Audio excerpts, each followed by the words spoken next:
This video presents examination of the peripheral vascular system, including the arteries, veins, and lymph nodes in the arms and legs. In this video, the examiner will assess a healthy patient. Keep in mind that other patients may have the same normal findings or may exhibit normal variations or abnormal findings. System.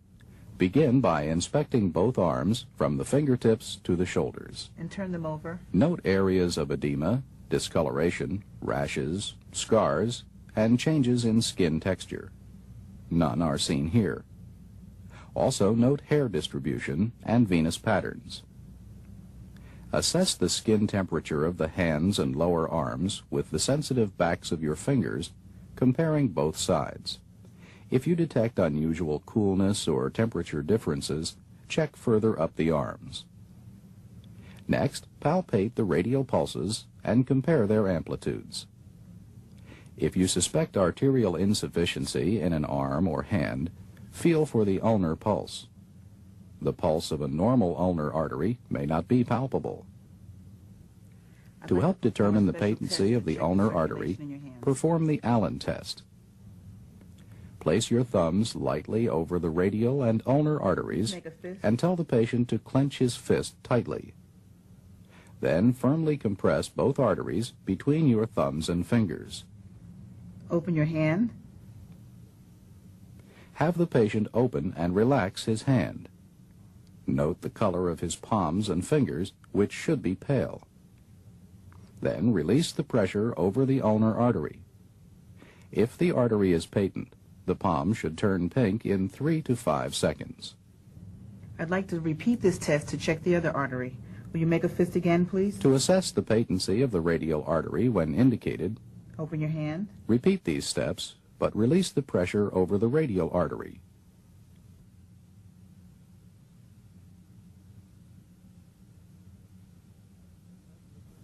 Next, assess the brachial pulse.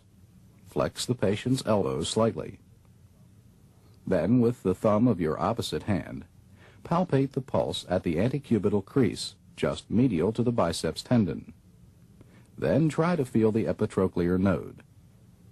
With the patient's elbow somewhat flexed and the forearms supported by your hand, feel in the groove between the biceps and triceps muscles about 3 centimeters above the medial epicondyle. If the epitrochlear node is palpable, note its size, consistency, and tenderness. Repeat on the other arm. To examine the legs, the patient should be lying down and draped so that the genitalia are covered, but the legs are fully exposed. Inspect both legs from the groin to the toes, noting symmetry in size, shape, and color. Also, note areas of swelling, discoloration, rashes, scars, ulcers, and abnormal venous patterns. On the lower legs, feet, and toes, observe the color and texture of the skin and nail beds and the distribution of hair. Next, assess the skin temperature of the feet and lower legs with the backs of your fingers.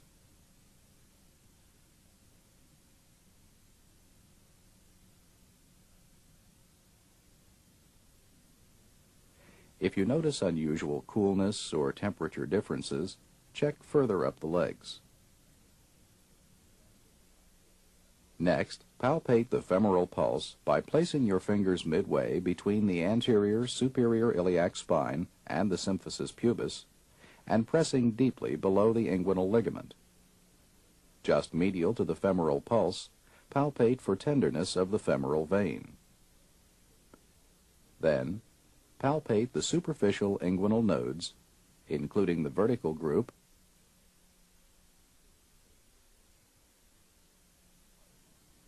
and horizontal group. Note the size, consistency, discreteness, and tenderness of any palpable nodes. Small, mobile, non-tender inguinal nodes are often palpable in normal adults. Examine the opposite inguinal area in the same way.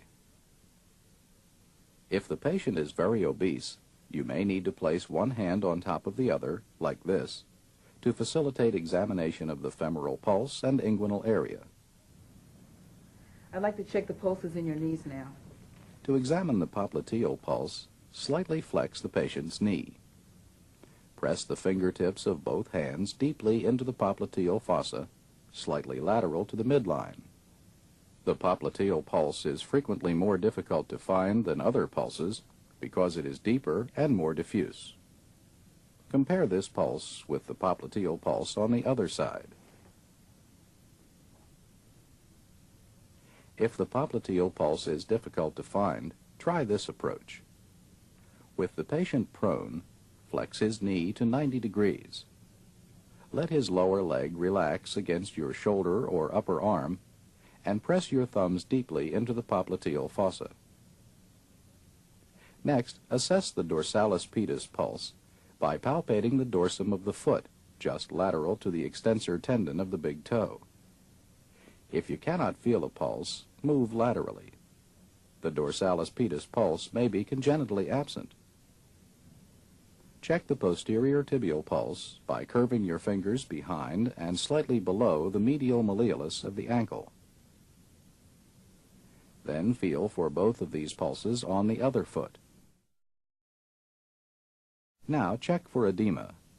Comparing one foot and ankle with the other, note their relative size and the prominence of veins, tendons, and bones. To detect pitting edema, press firmly with your thumbs for at least 5 seconds over the dorsum of the feet, behind the medial malleoli,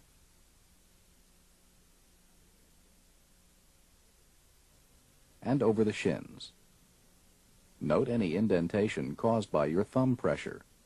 Normally, as seen here, there is no pitting edema. Next, palpate the calf muscles by compressing them against the tibia. Do you feel any tenderness? No.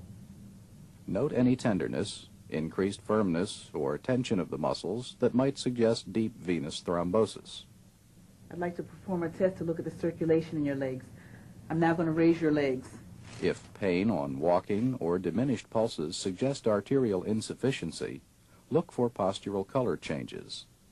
Elevate and support both legs to a position about 60 degrees above the examination table. It'll be just a little bit longer. Wait 30 to 60 seconds until the feet are drained of venous blood. Mild pallor of the elevated feet is normal, but watch for unusual pallor. Then ask the patient to sit up with his legs dangling.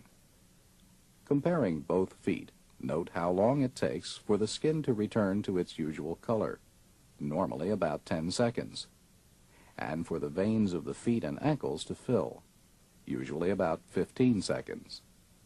If pinking cannot be seen, use venous filling instead. In lighter-skinned patients, pinking of the skin is easily seen. Rubor, or dusky redness, which may appear gradually in dependent feet, suggests poor arterial circulation. Please stand. To complete the examination, ask the patient to stand. Then inspect the saphenous system for varicosities. Here is one small varicosity. Please turn.